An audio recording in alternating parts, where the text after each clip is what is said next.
Hello. Hi. Welcome to the next episode of the Brio in the Box podcast. What's going on today? It's nice outside, finally. Finally. We're getting towards the end of April. So I guess we're wrapping up our Aqua April. Mm-hmm. So challenge for April as the continuation of 2024 being year of the habits is what we said. We worked on walking every day. We did that in January purposely. So we learned to do it even under the worst conditions. We, in February, did the push-ups. So the idea being, hey, if you just put a little bit of work into something every day, you could get better at it in a few short weeks. Yep. March, we did the open. March was the open, challenging yourself there. And then Aqua April was to drink 80 ounces of water every day, just a little above what sort of happens on its own. So you had to actually try to drink that much water. It was one of those things where a lot of people were already drinking that or more. And then some people were like, oh, I'm not even halfway there. Yeah. So it was a good little experiment for everybody. And I think there's something to be said in there for the value of tracking. Yeah. In that people were like, yeah, I think I drink enough water. And then you put a piece of tape on your water bottle and you keep track and you're like, oh, no, I don't. Or, oh, that's more than usual. Or, oh, I have to pee all the time. So I think that where there's a very strong human propensity for us to fool ourselves. Right. You know? So I think that just bringing precision and accuracy to things and tracking and paying attention makes sure they happen. Yeah. Yeah, I was definitely drinking that much or more water every day. Yeah. I think I think I probably said this already, but the last time we did the grit grind and you had to start your day with a bottle of water, that's a habit that's just stuck with me. So I wake up and I drink 16 or 18 ounces of water before I have my coffee. And yeah, it's just good to get it in early, get started. I think that was probably a big takeaway for people was you can't leave it till 8 p.m. to start chugging all your water because then you just interrupt your sleep because you have to pee all the time. So start early, get it in early, hydrate first thing in the morning and earlier through the day so that it doesn't end up interrupting your sleep. Yeah, consistent through the day. That's the best way to do it. I do think one of my top recommended habits is water before anything else in the morning, particularly water before coffee. And it's funny how often people are like appalled at that idea. Yeah. What? I can't drink water in the morning? You know, you're like, okay.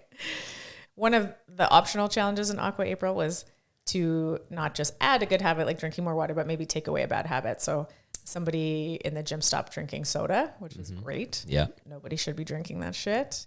Somebody stopped doing purchased coffees, which usually comes along with the sugary purchased coffee thing, which is great. Sugared beverages. I gave the option of like, hey, just have an alcohol-free April if you feel like that'd be good for you. Coffee-free, maybe give it up, see what it's like. I went no coffee for 9 or 10 days, I think. And it was fine. Yeah. You know, some people don't drink coffee at all. When I've done the like question of the day, how much coffee do you drink or do you? Lots of people don't. Yeah. And actually quite a number of the 6 a.m.ers don't drink coffee, which is respectable. I'm not a mega coffee addict. I have this Yeti, I guess, which is 2 cups of coffee. Yeah. But I was like, I think I could probably not have coffee and be fine. I do the bulletproof coffee, so I like the fattiness of it and I like how it makes my brain feel and makes me not that hungry for the rest of the day. But I was like, I'm pretty sure I could function fine without it. And I was totally fine. Yeah. I didn't even really have headaches. I just drank water and made sure I had enough salt, which I usually do all the time anyway. So I think that at any point where you feel like attached to a habit to the point that you cannot function without it, I think that becomes time where you're like, oh, I probably need to ease up on this a little bit. That as much as habits are good and they're the basis for a good, healthy life, they can go too far and become the foundation of negative situations too. Like when I travel and we go to teach seminars, we go for breakfast in the morning, but sometimes the kitchen staff is really slow and breakfast takes too long. We don't have time to go to Starbucks before we go to the seminar. And I might not get coffee that morning. I still have to be able to function and do my job and, you know, teach lectures and deliver seminars in an engaging and energetic way. I can't be like, guys, I didn't get my coffee and, you know, be non-functional. So I think there's value in exposing yourself to different situations and being resilient to function no matter what. And that like, you can be uncomfortable. It's fine. You won't die. Yeah. You know? I didn't give up coffee, but I did give up my second coffee whenever I do the early ones. So whenever I'm there for 6 a.m., I'm usually done my coffee by about 8 or 9. And I was getting into a habit of driving over to Starbucks. And that's so convenient. So convenient now. And getting a like quad shot Americano. And I found that second coffee just made me like, irritable and it would upset my stomach. And I was just like too jittery, you know, like too much caffeine. Cause for whatever, I forget my genetic thing, but I'm like extra susceptible to like dopamine or what is it? Yeah. Okay. So if you want to know the nerdy explanation, COMT, catechol-O-methyltransferase, your enzyme works slowly. It just means you break down your catecholamines slower than other people. There you go. Which in some ways is good because it leaves more dopamine floating around. So you're really good at hyper focusing. You're really driven. You get things done. When you start a project, you finish it. All those are great qualities, but it also leaves you more prone to the negative effects of catecholamines, which is like anxiety and irritability and like being like in a hypervigilant state all the time. Right. So I basically can't do too much coffee. And I feel the effects if I do. I can definitely never try cocaine apparently because I'll go crazy. But yeah, it was good. And I feel way better doing it. And the other thing too is that, you know, those coffees are like $6 or $7 and I would often get egg bites or something as well. And the next thing you know, I'm spending $20 at Starbucks 2 times a week. That adds up. Yeah. So it's for many reasons, it's good. Less processed food, less jittery, less irritable, less money out of the bank account. Yeah. Yeah. So that's good. Proud of you. Okay. So on the theme of you can just do hard things and you can be uncomfortable. Yeah. You're back in the habit of cold plunging again now. Yeah. I fell off for a while. I was doing it before the winter. I had the cold plunge outside and it started to get really cold and my cold plunge would literally be like freezing up on the inside to the point where when I finally disassembled it, there was about 2 inches of ice around the entire perimeter of this thing. And it was like very cold. It was dangerously cold. And I was like, okay, well, I can't have this out through the winter. And then I tried to do it in the garage and I couldn't fill it up properly with the winter and being so cold. So I ended up just falling out of the habit of doing it. And so recently I've been doing it 4 or 5 days a week. And I don't know, it's such a great habit to get into. And I recently watched a thing on it where Derek from More Plates, More Dates was discussing it. And there's a lot of science type stuff that says it'll increase your brown fat, which makes you more efficient at utilizing energy. And it's a better type of fat to have. And that it increases your calorie burn every day and all this stuff. And what Derek said, and he's the type of guy that does a lot of research, was like, I don't know how much any of that is actually true. He was saying that if it does burn extra calories, it's probably very insignificant and you would just be better off going for a 20-minute walk and you would probably burn more calories like that. But he said, and the thing that I agree with the most is that the main benefit you get from it is just like mental toughness because it is so difficult to stand there in front of the cold plunge, knowing how cold it's going to be, knowing how uncomfortable you're going to be, and putting that first foot in there and then putting that second foot in there and then making yourself sit down into it. That's the hardest part. Yeah. And then as soon as you get in there, you know, it's really uncomfortable, but you're fine. You're not going to die. And it's that mental toughness of just making yourself sit in that cold water and just watch the timer, whatever you're doing, and make yourself do your 2 or 3 minutes. So yeah, it's been good. It's something that I really enjoy and I feel better when I do it. It's, you know, stimulates an excitatory state, right? Yeah. So they recommend you should do it in the morning. Yeah. It's probably not something you should do right before bedtime. Yeah, definitely not before bed. Yeah. Cold plunge stuff, great in the morning. Nothing will wake you up. Yeah. Quite like dunking yourself in a cold tank. And it's funny, like I get out of bed and I'm like groggy and sleepy and I haven't had my coffee yet. And I'm like, ugh. And then you like go jump in the cold plunge and you're like, whoa, now I'm awake, wide awake. So yeah, it's been good. And you can do the same thing with a cold shower. You don't have to have the cold plunge set up necessarily. Yeah. And there's lots of like debate as to like how cold it really needs to be. And there's still freaks out there. Joe Rogan likes to have it super cold. He'll have it as close to 0 as possible. But the science says that anything that makes you uncomfortable is going to have the benefit. So they say 50 degrees, which is about 10 degrees Celsius, is pretty good. You know, anything around there is great. It just has to be something that makes you uncomfortable where you have to force yourself to sit into it. And I've done all different there was one time where I used my little like steak thermometer thing to temp it. And there was a few times where it was like literally at freezing. It was like 0 degrees on my little temp thing. And it's painful to be in there, like literally 30 to 45 seconds and your body is just screaming at you to get out. So I do it. I try to keep it at about 10 degrees Celsius and I do 3 minutes and it's good. You can do the same thing if you're going to be away, like at the lake or whatever. Yeah. When we were camping at Outlook last summer, we were getting in the habit of just dunking in the river, especially with the water moving. It was cold enough to sit in there for 3 minutes and I think get the benefit of the cold water immersion, especially like first thing in the morning. Yeah. So jump in the lake, jump in the river, wherever you might find yourself, cold shower. We went up to Ryan's to help last fall and we all jumped in the water and it was very cold. Yeah. It was a cold ass lake with snow on the ground. Ice wasn't forming yet, but it was pretty chilly. Of course, word of caution, if you're in an open body of water, yeah, be careful. Don't do it alone. Don't do it near, any ice where you can go under. Of course, be safe. But, you can certainly get yourself cold. I think I refer to it as the drama llama. It's like this voice inside your head that gets like super dramatic about things, about how hard an echo bike is or how cold the water is going to be or blah, blah, blah.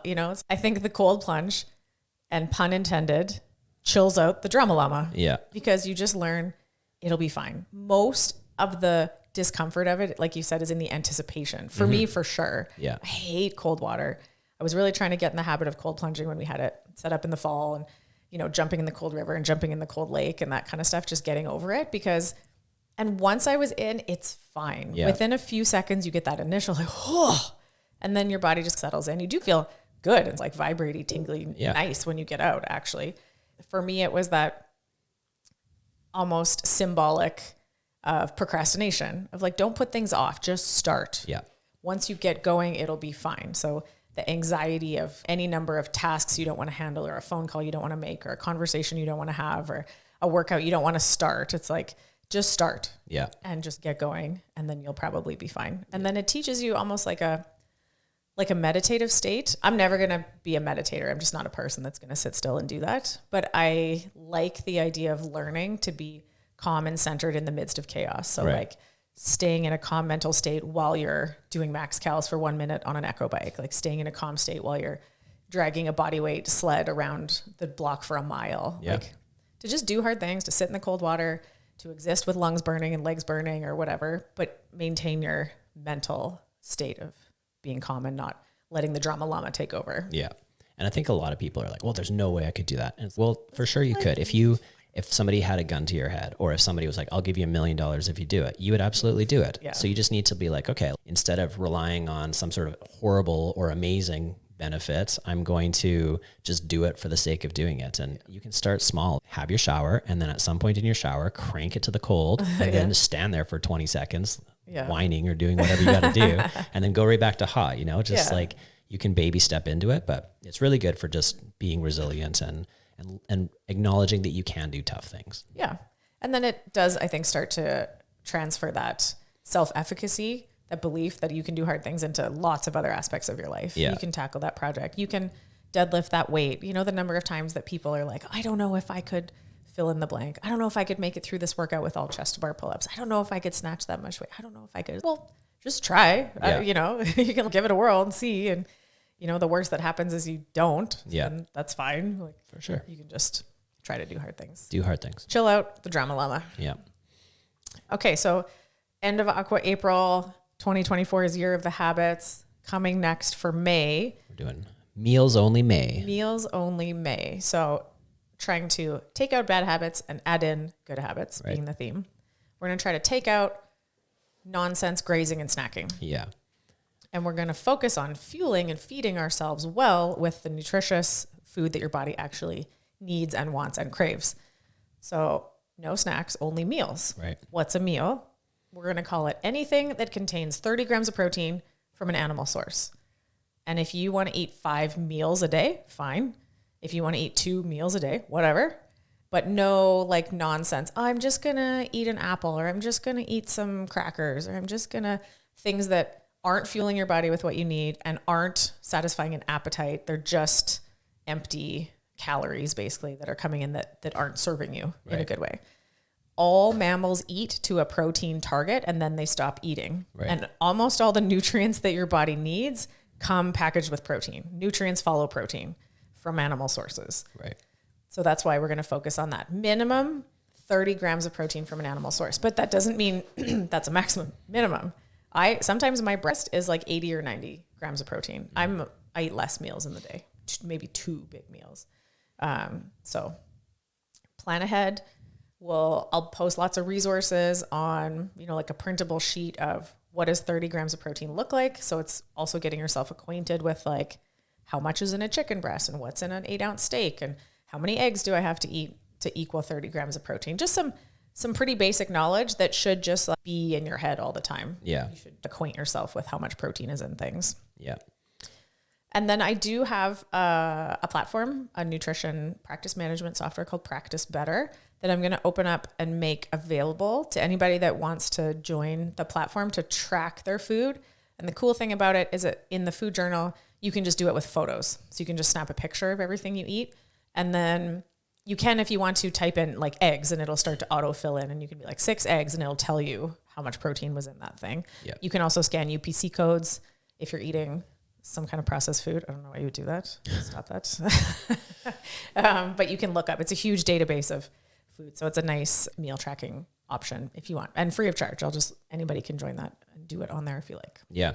Yeah. I think it's like the traditional American diet, right? You like get up in the morning and you have your bowl of cereal and your coffee or juice or whatever. Yeah. So you end up having a bunch of carbs and 0 protein or a little bit of protein. Mm-hmm. And then by mid-morning, you're hungry because your body isn't getting what it needs. And so you have a little snack, some crackers or apple or whatever.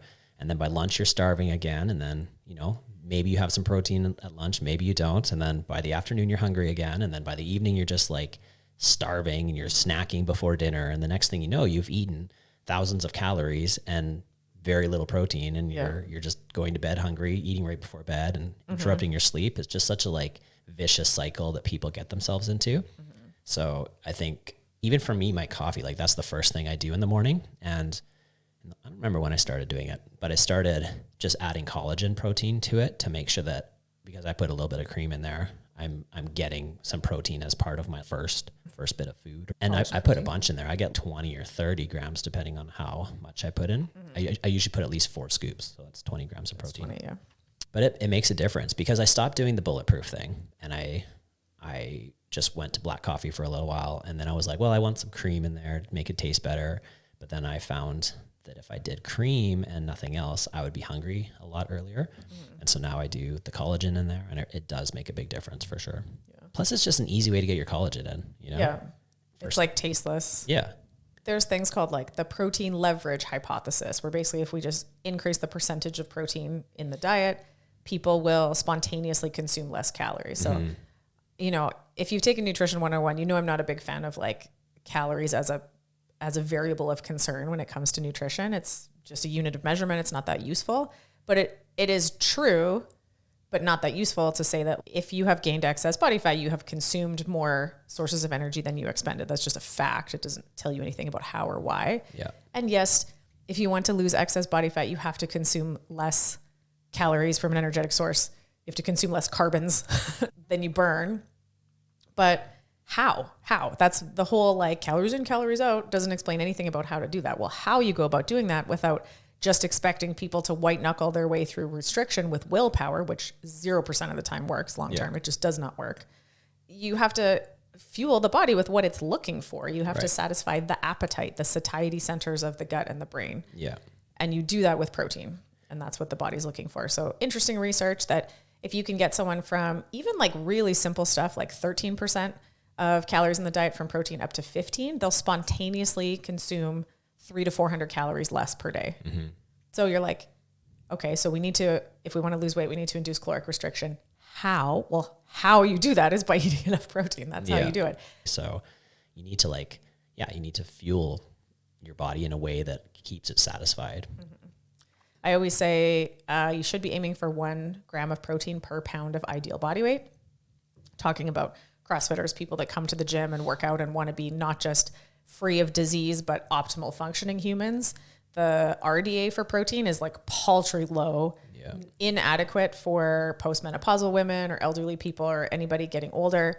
But really just that's the minimum needed to not get an overt deficiency disease, like a protein deficiency disease, that's not what I'm aiming for is to just barely be above being sick. So I want to be an optimal functioning human being. I want to have strong bones. I want to have good, strong muscles. I want to have healthy connective tissue and a brain that works and all these kinds of things. So 1 gram per pound of ideal body weight. So I weigh like 130 pounds. I'm trying to get 130 grams of protein a day. If I'm shooting for 3 meals a day and we're calling a meal anything with 30 grams of protein, that's only 90. That's not enough, right? So at a minimum, a meal needs to contain 30, but expect that your bigger meals, if you like a big breakfast or you like a big dinner, that they should and will contain more than that. Yeah. Yeah. And it's something you just have to like track to know for sure. Yeah.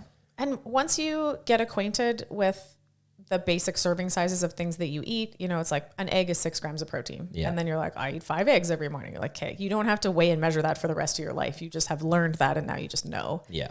And then you develop these habits. Like I travel a ton, right? So I'm out of any kind of routine. I'm away from beautifully meal prepped things in the fridge and freezer, and I'm out about in the world. I just look for protein in the airport, in the grocery store, whatever I'm picking up on the restaurant menu. So if I'm in an airport, I'm looking for where can I get the best source of pure protein by itself. If it's a burger joint, 2 burger patties, no bun, add a fried egg and some bacon if I can. Done. Mm-hmm. If I'm in a nicer restaurant, order a steak and some vegetables. Done. If I'm at the grocery store, I try to find some cooked roast beef at the deli or whatever. And some hard-boiled eggs sometimes in the deli, things like that, where it gets pretty simple. People go, oh, I have a hard time where I travel or I'm on the road. I was like, I get it. I spent 118 nights away from home last year. It's like, I understand the challenge, but also once you have some basic knowledge, it's not that hard. Yeah. It's not that challenging. Red meat especially, it's so high in protein. Like you eat a ribeye steak and it's 80 grams of protein. Yeah. It's like easy to get it from red meat. A lot of people eat 2 eggs and they're like, yeah, that's good enough. It's like, nope, no, that's it's not even close. Yeah.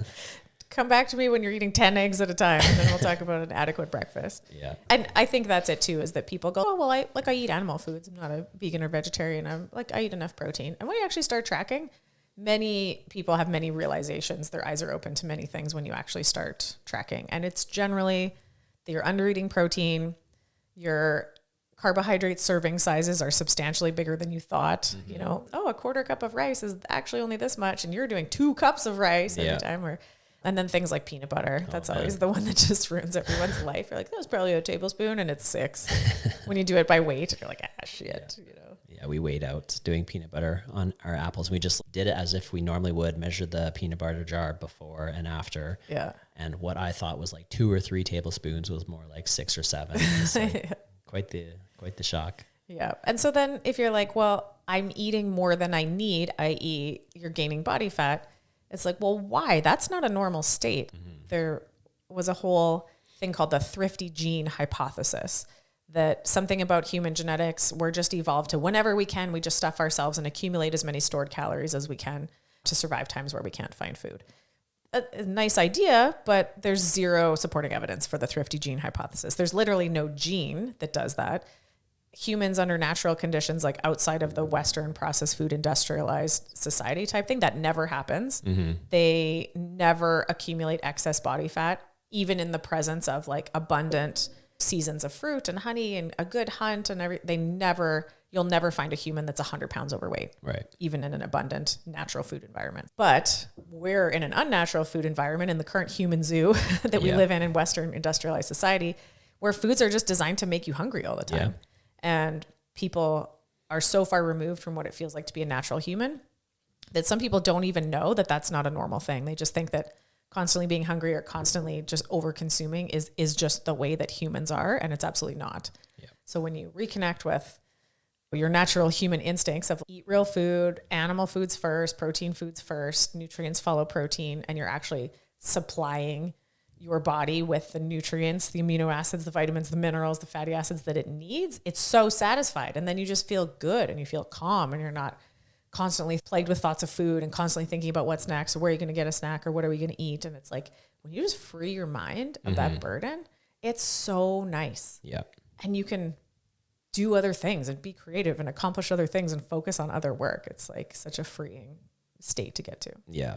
Natural foods just have a natural volume limiter. You eat your steak and you get to a certain point where you're like, okay, I'm good. Yeah. You know, a lot of the whole animal-based world, a lot of them are all about honey. And I was always wondering about that. Like, how can you just eat raw honey and still lose weight or whatever, like some of them do?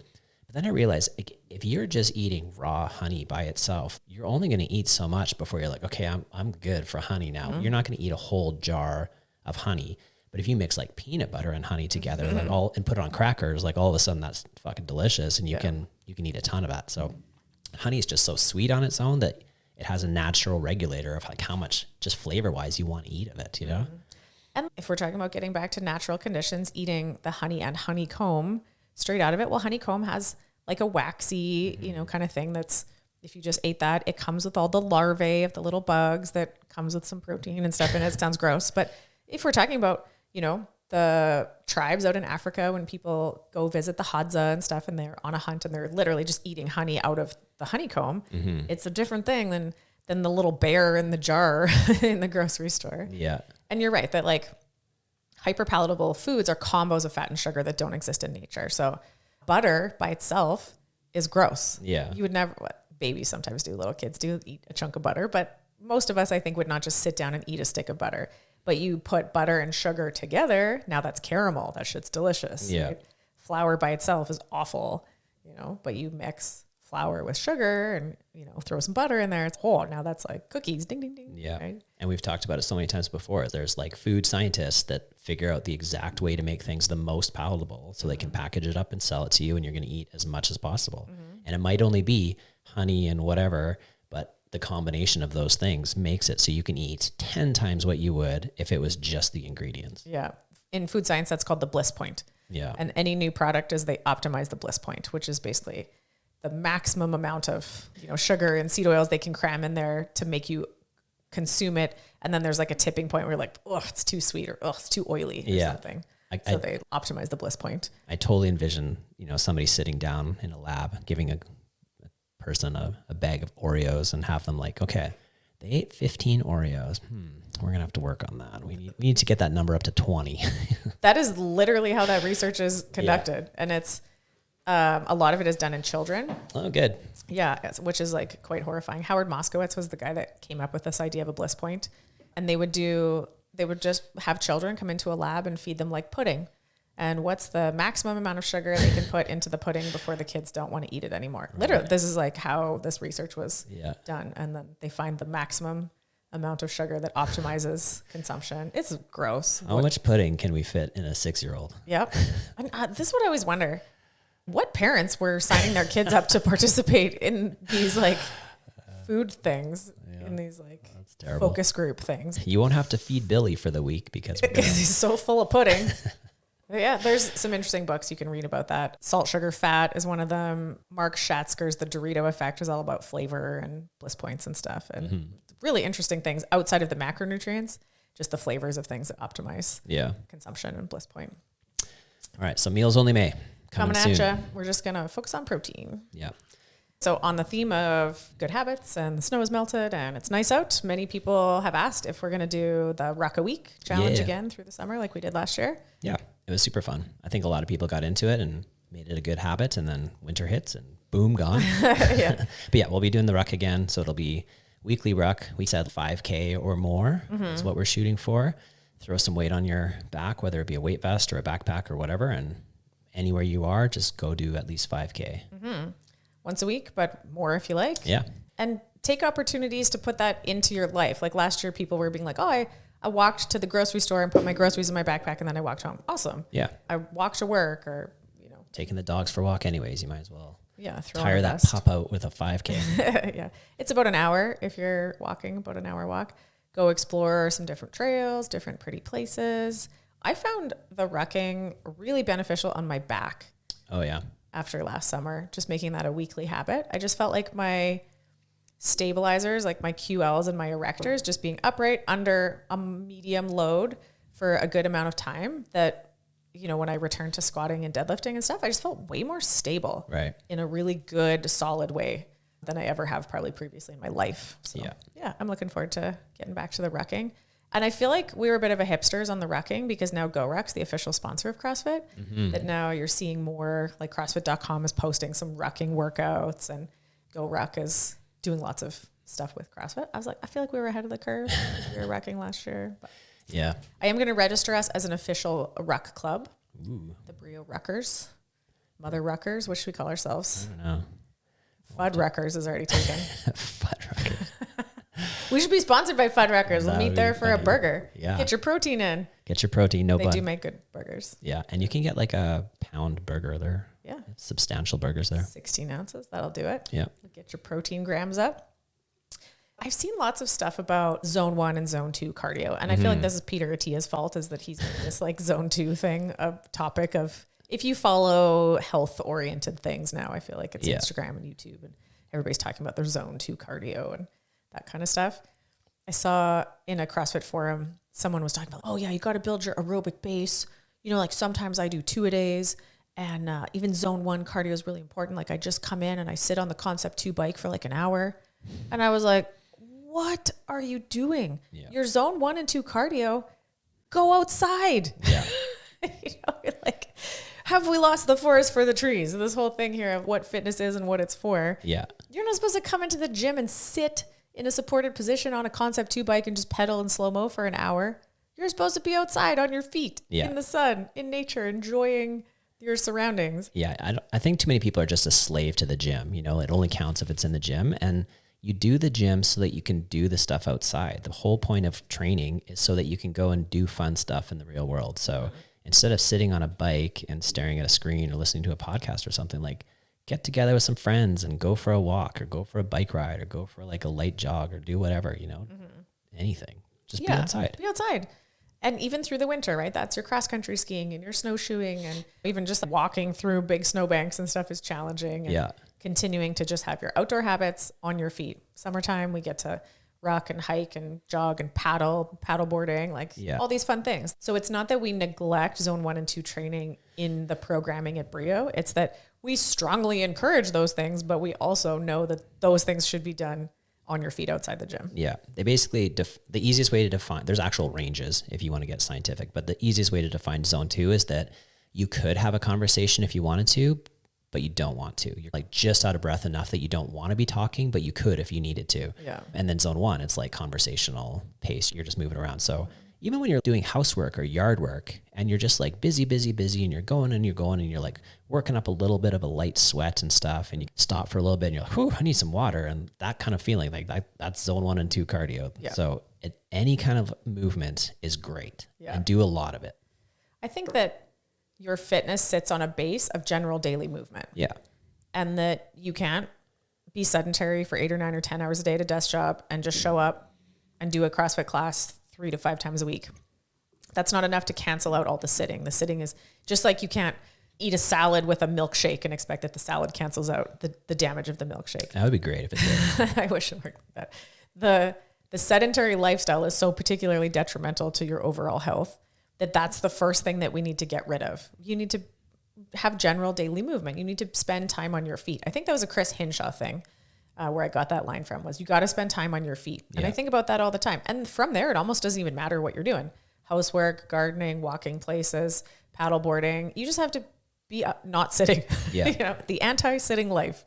And then the more you can do things you enjoy, like gardening and being outside and being with your friends and walking the dog, then you're adding good things to your life. Yeah. So lots of general daily movement. Just, you know, keep yourself busy. Yeah. And look for opportunities to use your feet to get places.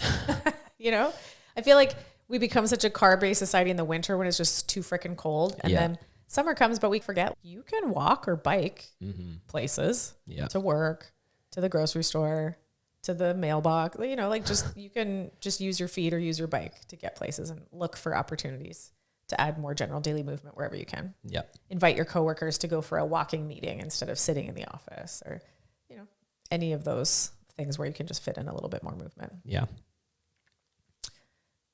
And on the theme of you got to spend time on your feet, I think the first few jogging warm-ups and running workouts of the spring remind us that no amount of biking and rowing through the winter takes the place of running, takes the place of spending time on our feet.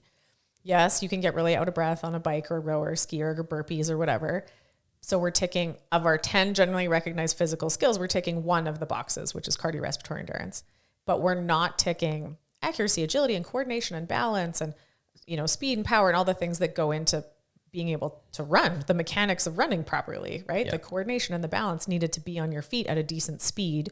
So nothing takes the place of spending time on your feet. So as we start the running workouts, and as we have been doing the last bunch of years, as long as you can walk, if you can't do high impact activities like running, you'll still be spending time on your feet. Yeah. Prowler pushes, tire drags, sled drags, you'll be doing that kind of stuff rather than defaulting to row or bike. Row or bike is if you literally cannot walk, like you're in a boot, you have an injury that you can't walk. Yeah. Which is fine, but that's in terms of scaling, we try to get as close to the target as we can, and then we only move further out when we have to. Yeah. If you've lost your ability to run due to injury or whatever, that's too bad, but there's still a necessity to be on your feet and walk, right? You should never give your ability to walk and carry and that kind of stuff. So yeah, we'll drag tires, we'll ruck walk, we'll do whatever we need to. Yeah. And then speaking of running and getting ready for running. Yeah, it's May, it's coming up. So we always do our Murph May. Normally in the past, I don't know, decade and a half, we've done May long Murph. And it's always one of those hit or miss weekends where sometimes just everybody's away. So we decided we're going to change it up this year. In the good old US of A, they always do it on Memorial Day, which is the weekend after our May long weekend. So we are going to postpone it a week, and we're going to do it the same weekend that everybody in the States does it. So hopefully more people are around that weekend and can take advantage of the Murph activities. But yeah, we've been doing a bunch of stuff, getting ready for it. For those of you that haven't heard or don't know, it's a mile run, and then 100 pull-ups, 200 push-ups, 300 squats, and then a mile run. That's the full thing. And then the extra option is you wear a weight vest while you're doing it. We always scale it as you do the run or walk and run, whatever you need to do. And then you do up to 30 minutes as an AMRAP of Cindy, 5, 10, 15, 5 pull-ups, 10 push-ups, 15 squats. And then at 30 minutes, you go and you do your final run or walk run or whatever. So don't let the workout freak you out, because we don't expect anybody to do the full thing first time around, and we don't actually encourage anybody to do the full thing first time around. But because it is a lot of volume, we do some prep work leading up to it. So you've probably seen already extra push-ups and stuff at the end of classes. The biggest challenge with that workout is the 200 push-ups for sure.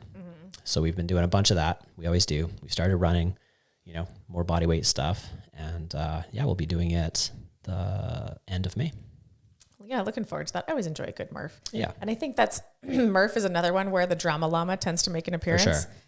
It's an event in the CrossFit world, and there's the Murph Foundation and the Murph Challenge. And, we do build it up as like one of the big things of the year, just like we do Chad at a certain time of year.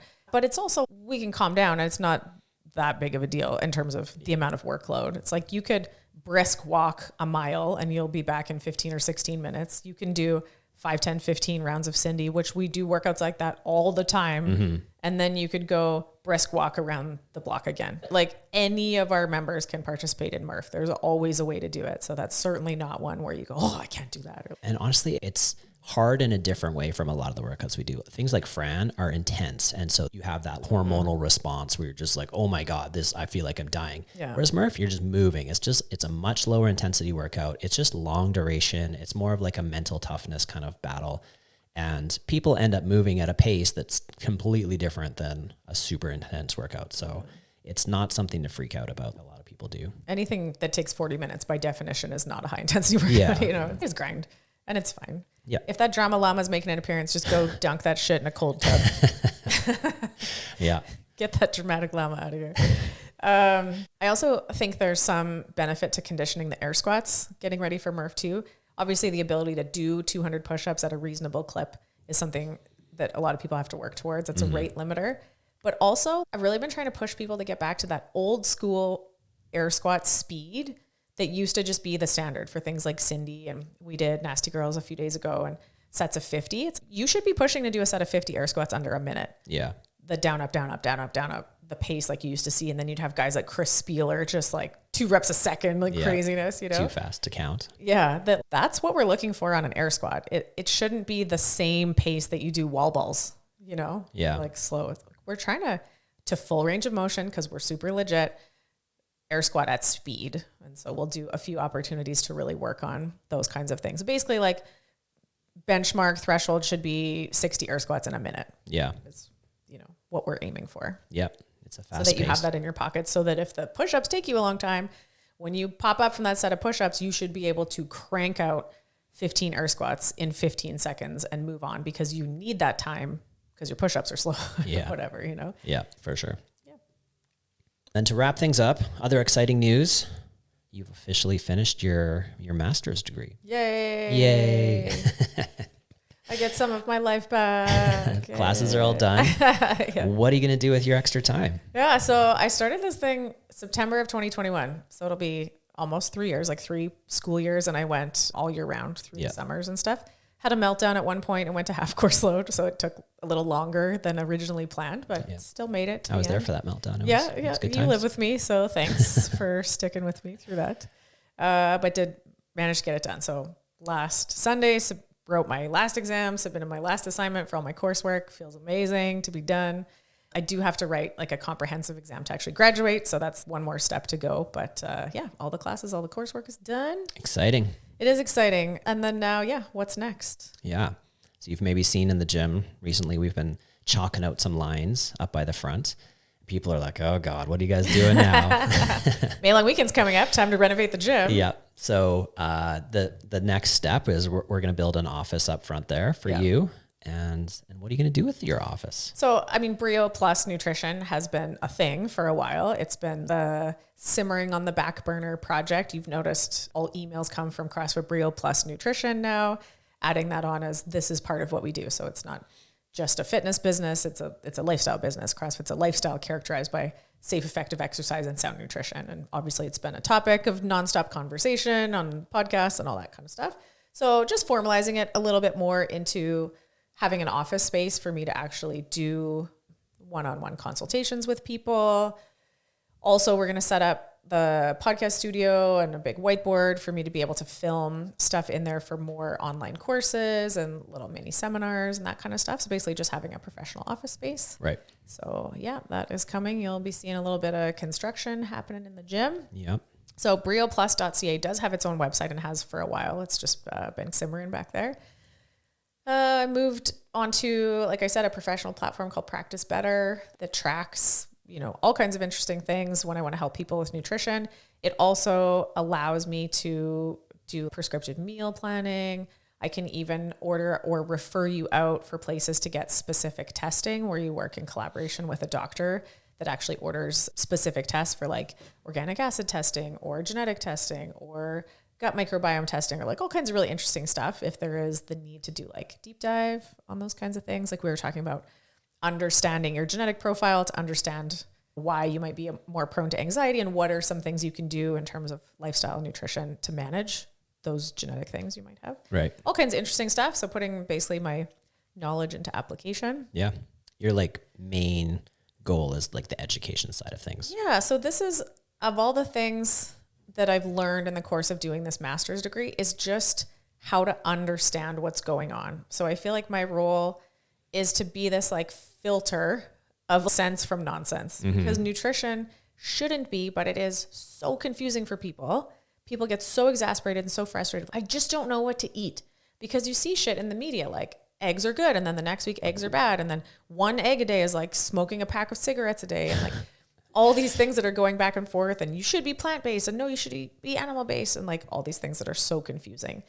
And I just understand enough of the biochemistry of how human metabolism works, the forces at work in terms of ideology, and there's religions involved, and just all the forces at work, the profit-driven food industry, that why all these things are tugging in different directions. And it actually is understandable. It makes a lot of sense when you understand what's going on. Yeah, I think like your background with your MBA, you understand the business side of things really well. Yeah. And then now you've got the like science background with your second master's in the biochemistry and stuff like that. So you can, I think it's clear from your better explanation of my dopamine thing that you can just understand things and retain information and make it make sense to people. Whereas the rest of us are just bumbling away, being like, I don't know, something about dopamine. So I feel like here's my mission. I just want people to have the knowledge. Knowledge is power. Yeah. And I need you to have enough knowledge to make the right decisions when you're out there in the world, in a restaurant, in the grocery store, so that you're less vulnerable or maybe gullible to the forces that are at work to try to extract money from you, basically. Right.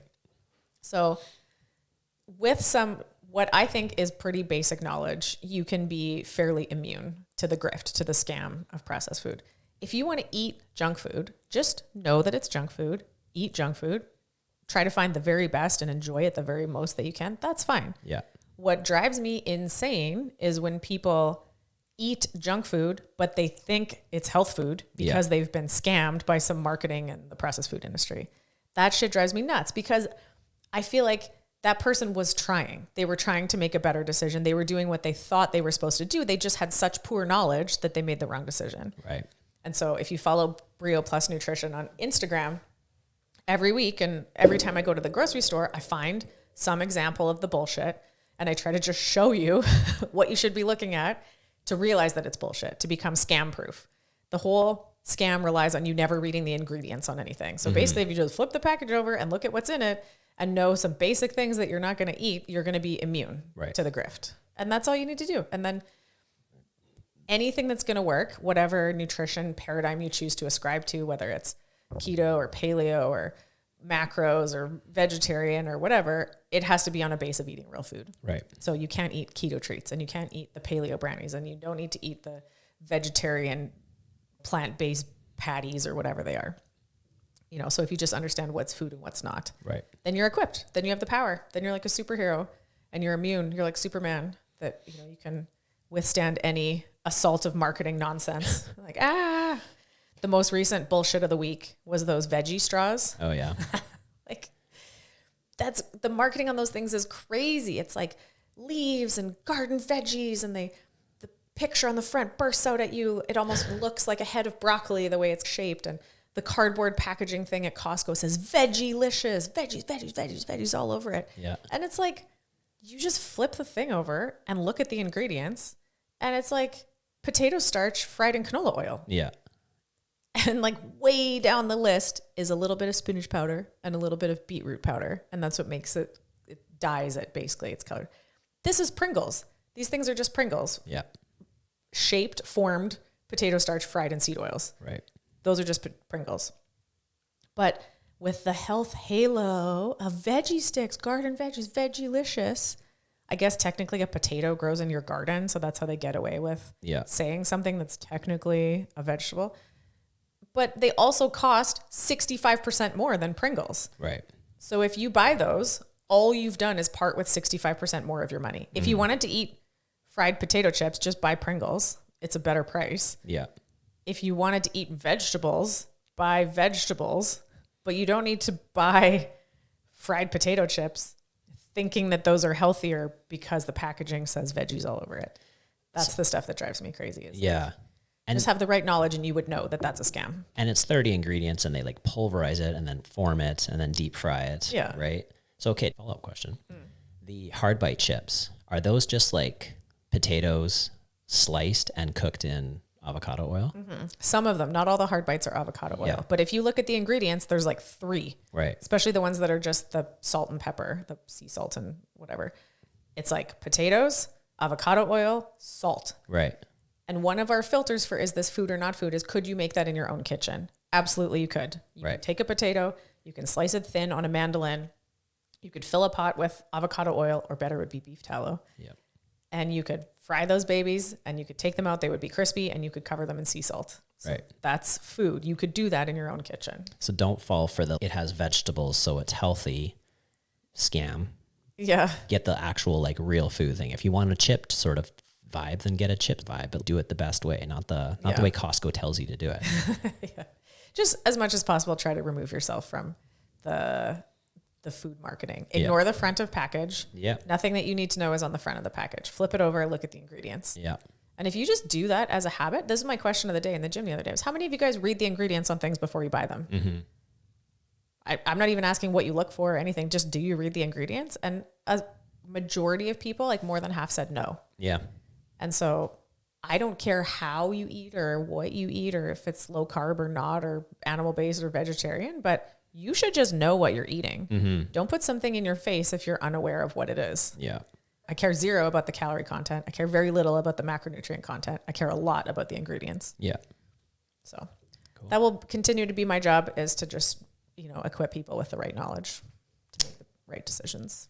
Office coming soon. Yeah. I also do team nutrition stuff. So FYI, that if anybody wants a nutrition presentation or seminar for the kids and parents of hockey teams.